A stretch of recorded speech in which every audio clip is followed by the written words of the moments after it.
नमस्कार। दिन भर की बड़ी खबरों में आपका स्वागत है। मैं हूं आपके साथ आराधना। आज इस बुलेटिन में बात होगी महाराष्ट्र में सरकार के शपथ के साथ मचे घमासान की, संभल हिंसा पर संसद से लेकर सड़क तक मचे बवाल की। देखेंगे संसद में विपक्ष के तेवरों से परेशान मोदी सरकार को, सरकार के खिलाफ सख्त होते किसानों के तेवरों को। जानेंगे झारखंड में मंत्री परिषद में किसको मिली जगह, और बुलेटिन के आखिर में देखेंगे जाने माने कार्टूनिस्ट इरफान की किस खबर पर पड़ी तिरछी नजर। लेकिन दिन भर की तमाम बड़ी खबरों से पहले एक नजर आज की सुर्खियों पर। सीएम योगी के डीएनए वाले बयान पर अखिलेश यादव का करारा हमला। कहा पहले आप चेक करवाएं अपना डीएनए, फिर हम करवाते हैं। एक संत योगी होकर डीएनए की बात शोभा नहीं देती। पंजाब के पूर्व उप मुख्यमंत्री सुखबीर सिंह बादल पर अटैक करने वाले को 3 दिन की पुलिस रिमांड पर भेजा गया जेल। 4 दिसंबर को गोल्डन टेंपल में हुआ था जानलेवा हमला। समय की कमी के चलते नहीं हो सकी प्लेसेस ऑफ वर्शिप एक्ट पर सुप्रीम कोर्ट में सुनवाई। अब अगले सप्ताह होगी इस मामले में सुनवाई। जमीयत उलेमा ए हिंद ने दायर की है याचिका। शेयर बाजार में तेजी, 809 अंकों की तेजी के साथ 81,765 पर बंद हुआ सेंसेक्स। 240 अंकों की बढ़त के साथ 24,708 पर बंद हुआ निफ्टी। ये तो थी सुर्खियां। अब बात आज की सबसे बड़ी खबर की। महाराष्ट्र में चुनाव नतीजे आने के करीब 12 दिनों बाद सरकार का गठन हो गया, लेकिन शपथ के साथ सरकार में फिर से खींचतान शुरू हो गई है। एकनाथ शिंदे की नाराजगी अभी तक दूर नहीं हुई है। शपथ ग्रहण कार्यक्रम में उन्होंने बीजेपी हाईकमान को संदेश भेज दिया है कि अगर उनकी मांग पूरी नहीं हुई तो वो सरकार छोड़ भी देंगे। तो कैसे शपथ के साथ फडणवीस सरकार फंसी संकट में, जानने के लिए देखिए ये रिपोर्ट। महाराष्ट्र में एनडीए सरकार के शपथ ग्रहण के दिन इस बात की चर्चा होती रही कि एकनाथ शिंदे शपथ लेंगे या नहीं। आखिरी समय तक सस्पेंस बना रहा। यहां तक कि मंच पर भी एकनाथ शिंदे फडणवीस के बगल में बैठे हुए नहीं दिखाई दिए, जबकि उनके लिए फडणवीस के बगल में ही कुर्सी लगाई गई थी। मंच पर शिंदे अलग बैठे नजर आए तो चर्चा गर्मा गई कि शिंदे शपथ नहीं ले रहे हैं। लेकिन फिर अचानक से खबर आई कि शिंदे ने शपथ ले ली है, जिसके बाद से चर्चा ने जोर पकड़ लिया है कि आलाकमान ने शिंदे की सारी शर्तें मान ली है, या कहें कि आलाकमान को शिंदे की शर्तें माननी पड़ी हैं। शिंदे आखिरी वक्त तक अपनी मांगों पर अड़े रहे। जब तक आलाकमान की तरफ से हरी झंडी नहीं दी गई तब तक उन्होंने शपथ लेने के लिए हामी नहीं भरी। शिंदे की मांगों में सबसे बड़ी मांग थी गृह मंत्रालय की। शिंदे गृह मंत्रालय अपने पास रखना चाहते हैं और अब शिंदे की शपथ ने बता दिया है कि आलाकमान ने शिंदे के सामने हथियार डाल दिए हैं। लेकिन ये भी कहा जा रहा है कि शिंदे को गृह मंत्रालय भले ही मिल गया हो, लेकिन अभी उनके तेवर नरम नहीं पड़ने वाले हैं, क्योंकि अब वो अपने विधायकों को मिलने वाले मंत्रालय पर अड़ेंगे। कहा जा रहा है कि उनकी मांग है कि उनके विधायकों के मंत्रालय ना बदले जाएं। यानी कहा जा सकता है कि बीजेपी की मुश्किल अभी खत्म नहीं हुई है, बल्कि बढ़ने वाली है। वहीं शपथ ग्रहण कार्यक्रम की अगर बात करें तो महाराष्ट्र चुनाव रिजल्ट के 13 दिन बाद नई सरकार बन गई है। देवेंद्र फडणवीस ने 10 साल में तीसरी बार मुख्यमंत्री पद की शपथ ली। कार्यक्रम में कई केंद्रीय मंत्री और एनडीए शासित राज्यों के सीएम के अलावा बॉलीवुड की मशहूर हस्तियां भी शामिल हुई। महाराष्ट्र में बीजेपी ने सीएम तो बना लिया, लेकिन सरकार चलाना पहले ही दिन से मुश्किल दिखाई दे रहा है। शपथ के साथ ही टकराव दिखाई दे रहा है। तो वहीं संभल की घटना को लेकर भी बीजेपी और विपक्षी दलों के बीच टकराव थम नहीं रहा। योगी आदित्यनाथ ने आरोपियों के पोस्टर लगाने की बात कही तो सपा महासचिव रामगोपाल यादव ने भी उस पर पलटवार किया।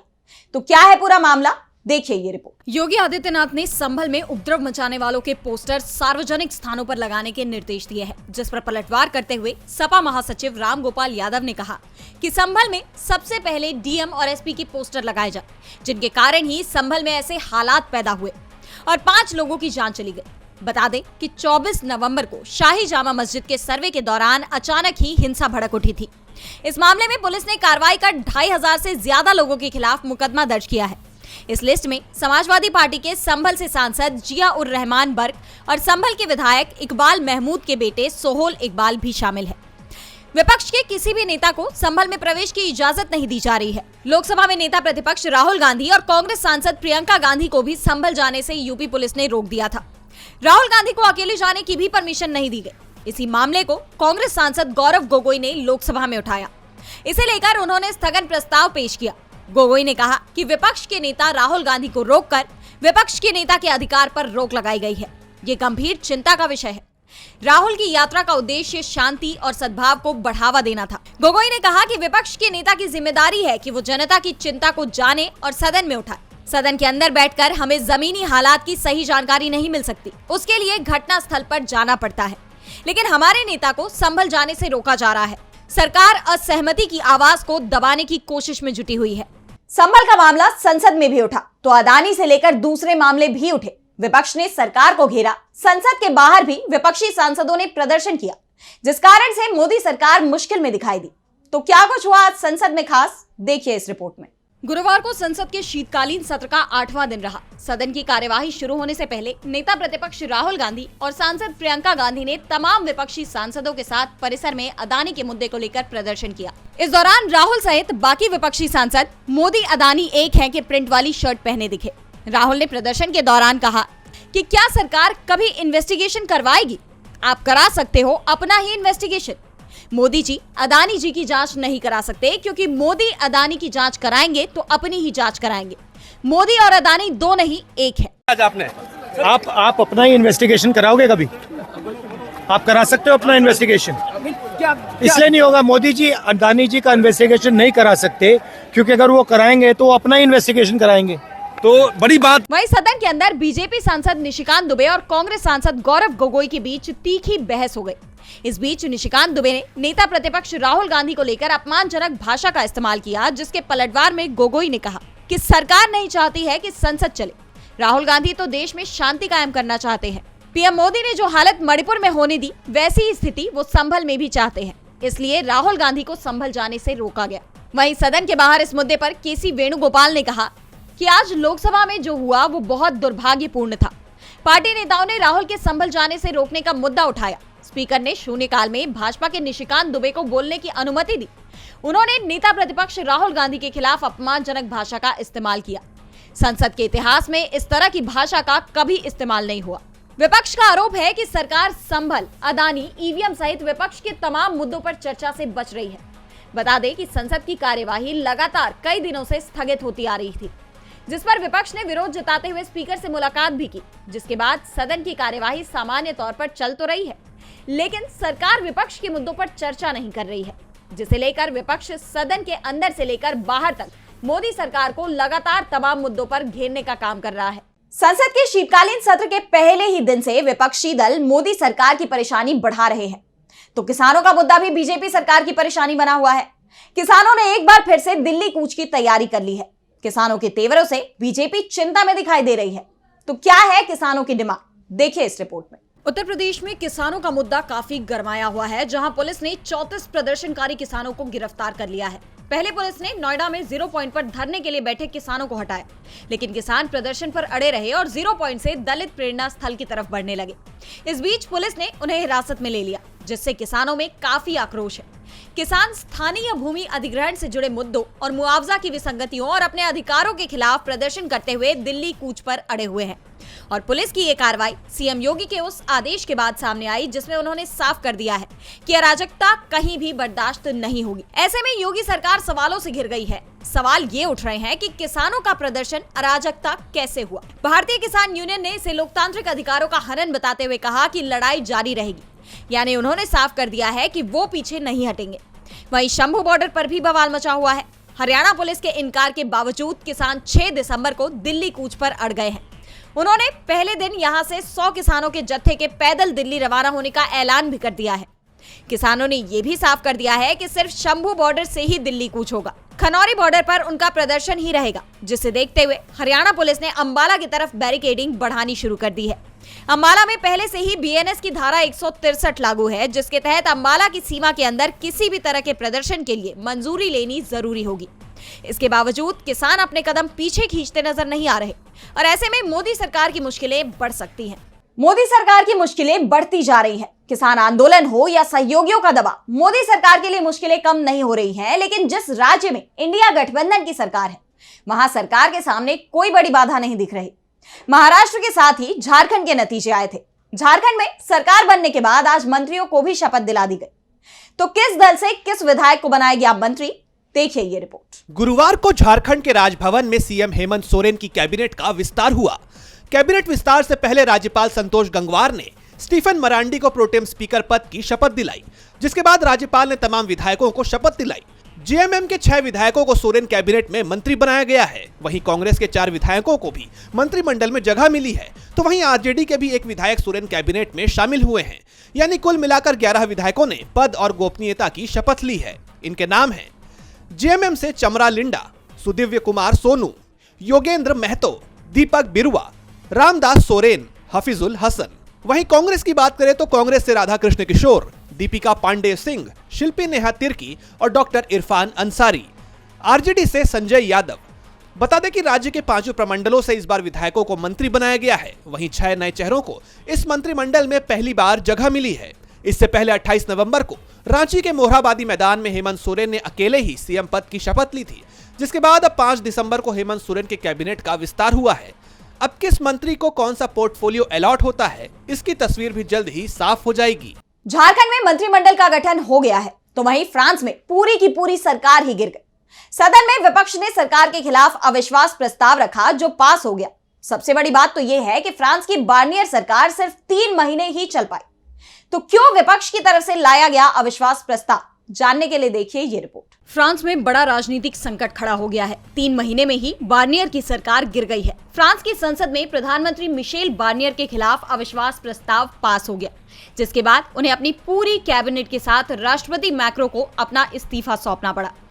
फ्रांस के 62 साल के राजनीतिक इतिहास में ये पहली बार है जब संसद में अविश्वास प्रस्ताव के पास होने के कारण किसी प्रधानमंत्री को अपनी सत्ता गंवानी पड़ी। आपको बता दें कि फ्रांस की संसद में फिलहाल वामपंथी न्यू पॉपुलर फ्रंट और दक्षिणपंथी नेशनल रैली विपक्ष में है। ये दोनों दल वैसे तो एक दूसरे के खिलाफ रहते हैं, लेकिन अविश्वास प्रस्ताव में दोनों ही पार्टियां साथ आ गई। बार्नियर को पीएम पद से हटाने के लिए वामपंथी एनएफपी गठबंधन ने संसद में अविश्वास प्रस्ताव पेश किया, जिसके पक्ष में 331 वोट पड़े, जबकि प्रस्ताव के पास होने के लिए 288 वोटों की ही जरूरत थी। जिसके बाद अब बार्नियर फ्रांस के इतिहास में सबसे कम दिनों तक सरकार चलाने वाले प्रधानमंत्री बन गए हैं। और बार्नियर के खिलाफ इस प्रस्ताव का प्रमुख कारण माना जा रहा है उनका एक तरफा फैसला। हाल ही में बार्नियर ने नया बजट पेश किया था, जिसमें उन्होंने टैक्स बढ़ाने का फैसला किया। वैसे तो फ्रांस में बजट को नेशनल असेंबली में वोटिंग के बाद पास किया जा सकता है, लेकिन बार्नियर ने इस बजट को बिना वोटिंग के ही पास करवाते हुए लागू कर दिया, जिसके विरोध में वामपंथी न्यू पॉपुलर फ्रंट और दक्षिणपंथी नेशनल रैली एकजुट हो गए और बार्नियर को सत्ता से बाहर कर दिया। अब ऐसे में राष्ट्रपति मैक्रो मुश्किल में नजर आ रहे हैं, क्योंकि इस बार चुनाव में किसी भी पार्टी को बहुमत नहीं मिला है। ऐसे में नया प्रधानमंत्री चुनने के लिए किसी भी 2 दल का गठबंधन जरूरी है। फ्रांस में अब नई सरकार के गठन की कोशिश शुरू हो गई है, क्योंकि संविधान के अनुसार नए चुनाव संसद गठन के 1 साल बाद ही हो सकते हैं। फ्रांस में चुनाव को लेकर भी पेंच फंसा हुआ है, तो दूसरी तरफ बिहार में एमएलसी उपचुनाव का पेंच फंस गया है। वोटिंग के दिन ही मतदाता सूची में बड़ी धांधली सामने आई है। तो क्या है पूरा मामला, देखिए इस रिपोर्ट में। महाराष्ट्र में विधानसभा चुनाव के बीच विपक्ष की तरफ से आरोप लगाया गया था कि चुनाव के दौरान कई मतदाताओं के नाम वोटिंग लिस्ट से गायब कर दिए गए थे, जिसकी वजह से कई लोग मतदान करने से वंचित रह गए। और अब ऐसा ही मामला सामने आया है बिहार से, जहां वोटिंग के दौरान ही वोटर लिस्ट में बड़ी गड़बड़ी देखी गई। दरअसल बिहार के मुजफ्फरपुर जिले के तिरहुत स्नातक उपचुनाव के लिए मतदान हो रहे थे। इस बीच वोटर लिस्ट में बड़ी गड़बड़ी सामने आई है। मतदाता सूची में 724 वोटरों का नाम है, जिसमें 138 वोटरों के पिता का नाम मुन्ना कुमार दर्शाया गया, जिसके चलते लोगों में गुस्सा देखने को मिला। वोटरों को लग रहा है कि कहीं गलती के कारण उनको वोटिंग से वंचित ना कर दिया जाए। सूत्रों के मुताबिक जिन वोटरों के पिता का पहला अक्षर एम से है, उनका नाम यूनिकोड फॉन्ट की वजह से मुन्ना कुमार में कन्वर्ट हो गया। कंप्यूटर एरर की वजह से ऐसा हुआ है। वहीं इस मामले में तिरहुत प्रमंडल के आयुक्त का बयान सामने आया है। उन्होंने कहा कि गलती की वजह से ऐसा हुआ है, चुनाव के बाद इसमें सुधार किया जाएगा। साथ ही उन्होंने वोटरों को आश्वस्त किया कि गलती की वजह से उनको मतदान से वंचित नहीं किया जाएगा। अब भले ही अधिकारी कितनी भी सफाई दें, लेकिन सवाल ये खड़ा होता है कि इतने दिन से क्या प्रशासन को उपचुनाव के बारे में जानकारी नहीं थी? अगर ऐसा नहीं है तो फिर पहले से वोटिंग लिस्ट क्यों चेक नहीं की गई? आपको बता दें कि पिछले महीने पैक्स चुनाव में भी वोटर लिस्ट में गड़बड़ी सामने आई थी, जिसकी वजह से चुनाव स्थगित करने का फैसला लिया गया था। और बुलेटिन के आखिर में देखेंगे जाने माने कार्टूनिस्ट इरफान की किस खबर पर पड़ी तिरछी नजर।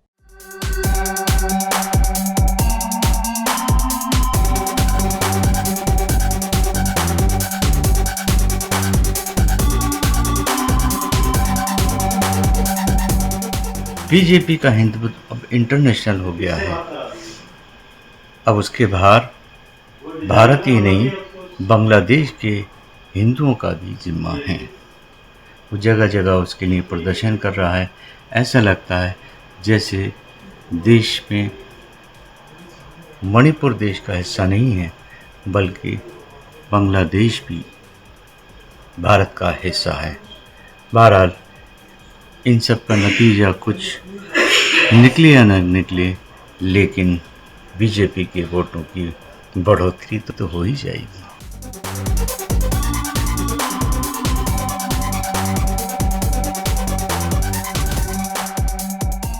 बहुत बहुत शुक्रिया इरफान जी।